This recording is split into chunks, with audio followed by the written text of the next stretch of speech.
out today to present its summer collection, which is Zoya Masterpieces. And before going forward, I'd like to invite Jitendra Hiryani, who is the regional head for Zoya, to say a few words about our new collection. Thank you, Pritika. So, basically, first of all, I would like for introducing our new collection, Zoya Masterpieces, and thank Daphne also to collaborate with us on this event. So, Zoya, in its quest for excellence, takes you around a voyage that is around the world. Along the way, it finds muse in mythology of Greece, graceful moves of Spanish flamenco dancers, and it ends up in the oldest living city, that is Banaras. And with these inspirations, we have transformed and made it into exquisite jewelry, which are decked up with precious stones and best diamonds, and set in the purest form of gold. So we are delighted to invite everyone and thank everyone for joining us here today. And I would tell Pritika to take over. Thanks. Thank you.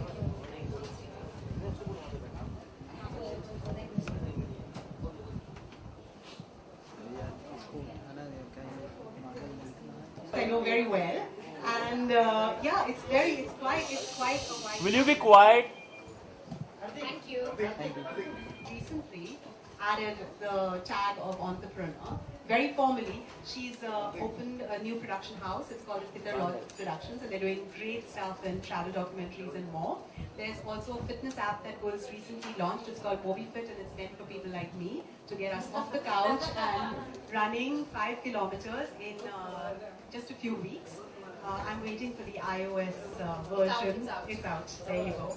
And now, of course, Gul brings to India her latest venture, which is Daphne, which is a brush which promises straightening of hair in just a few minutes instead of the hours that it takes in a salon.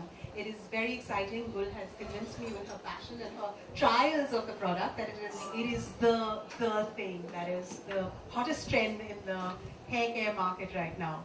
So so we are here and we're discussing trends in life, beauty and style for women on the go. And Sapna Bhavnani is our next panelist, and she also has a very wide canvas. It's quite incredible. She's that is painted with many avatars, from that of a celebrity stylist, an actor, a director, a producer.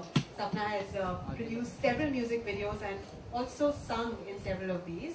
And she has done much in terms of activism with PETA and women's issues. So there's a very, I think they epitomize the women of today. And there's Shruti Seth. Shruti's been a model, VJ and actor, and she's created an unforgettable imprint on celluloid memory with her roles as Fatima and Panag and Tara Rampam and Prakash as Rajniti. Also a mother, and now she's juggling together. She told me it's double, the effort when you're a mother to do all this. I personally feel it's like 800 times. So I'm, of course, very impressed with what Shruti does. Shruti is now hosting comedy nights, Bachao. Again, Shruti had a six-pack. And Shruti had a six-pack, which is, okay. So unbelievable. So welcome to all three of you again. When we were discussing a title for the panel, we talked about how women today are multitasking and doing so much more than ever before. And so Gul, let's begin by asking you, since we are discussing trends, what do you think has been the biggest change for the urban woman today? I think the urban woman today is no longer subscribing to a set idea of how she should look, A, and B, for who she should look the way she looks. So traditionally, we've always, we've talked about women celebrating themselves on their special day, for their special one. Today, it's all about doing what you do for yourself. And I think that's the biggest trend that we're seeing today in the larger beauty, fashion, hair space.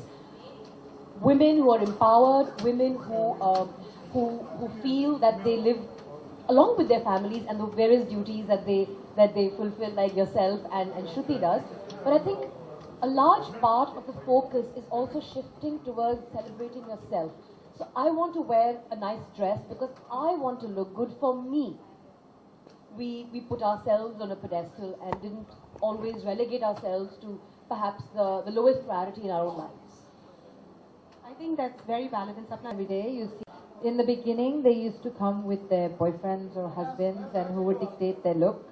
and make sure they tell the stylist, just cut this much and that much, and now you see them coming on their own and dictating what they want to look like. So it's really fantastic to see that. But what's happening now is that they're coming with their boyfriends and dictating what their boyfriends should look like. So, or husbands, yeah, exactly. So I don't know about that trend, because I feel like that's good, but in a way it's gender equality. So if you don't want that to happen to women, maybe we don't want that to happen to men. May I come in for a second here? See, I agree with you and I respect that, Sapna.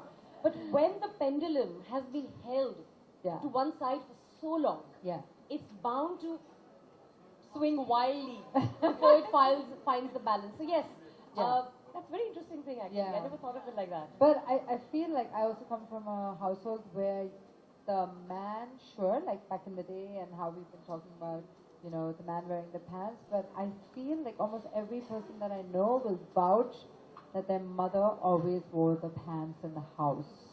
So I don't know if, like my mom, I don't think my dad even wore underwear, to be honest.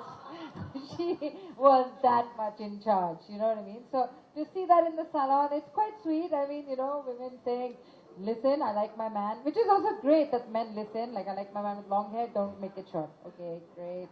So I think it's really good to see this trend, and it's really good that every day at least like some 5 women come and just hack off their hair, because I think in India that is considered the most liberating thing ever, because we're so obsessed with long hair and men love their women with long hair. I think it's almost a rebellion that's happening, that women just coming and saying, if this is what defines me as an Indian woman, then I don't want it and let it go. So it's kind of nice to see that happening. That's increasingly happening. I think in urban cities there was Yeah. a little while ago that women were really saying that. But it's not just urban cities. I mean, I just went to visit Banaras, and you will be amazed that there was an 80-year-old grandma also who came up to me and said, it's so liberating for me to see a woman like you. So it's this myth that people think that this is just a city thing. Like I've adopted a village in Maharashtra. I go there every weekend. They don't really, my hair color changes every weekend. I don't know. I don't dress up in a kurta only because I'm in a village, so I have to wear a kurta. I don't do that. I wear what I wear on a normal basis. And they're not really like that concerned or scandalized. So we don't give these people enough credit. We think that people in villages are not as progressive as people in cities, and I really beg to differ. I think they're more progressive even in their clothing.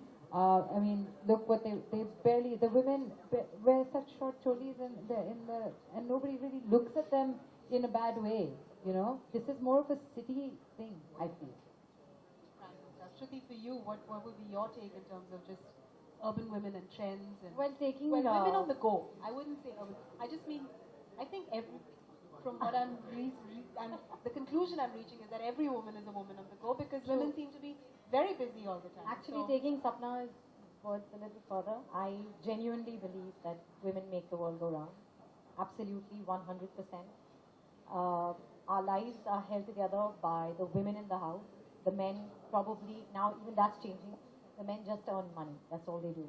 But the lives are held together. The kids are raised, the kids are educated, the kids are taught culture and tradition only by the women. And now the women have also taken the charge of bringing home the bacon. So the one thing that the men had has also been taken away from them. But I can tell you with absolute certainty that in my house, whether it's my parents' home or currently my home with my husband, if my father is not in a position to earn money, my mother can double up and help him. But if my mother is not around, my dad wouldn't know anything about how to raise his kids, how to run his house, how to put food on the table. He'll have no idea. So honestly, all that men ever could do and can do is earn money. Women make the world go round. Yeah. Well, this is certainly, the men really are very not represented on this panel, and I think it's a very... I don't see any men here. Strong. That's You just call women on the panel. It says something, doesn't it? So in terms of, we were talking about, because Zoya is such an artistic brand, and Daphne is also this new thing that, is such a revolution in the hair care market. We've been talking about beauty and style and things like that are good. In the urban context, how, and with women sort of expressing themselves in such a unique way, which is very, for example, if I take Sapna's life, and Sapna, you know, where you've done so many different things, you know, whether it's been an activist or whether it's you've been a singer or whatever.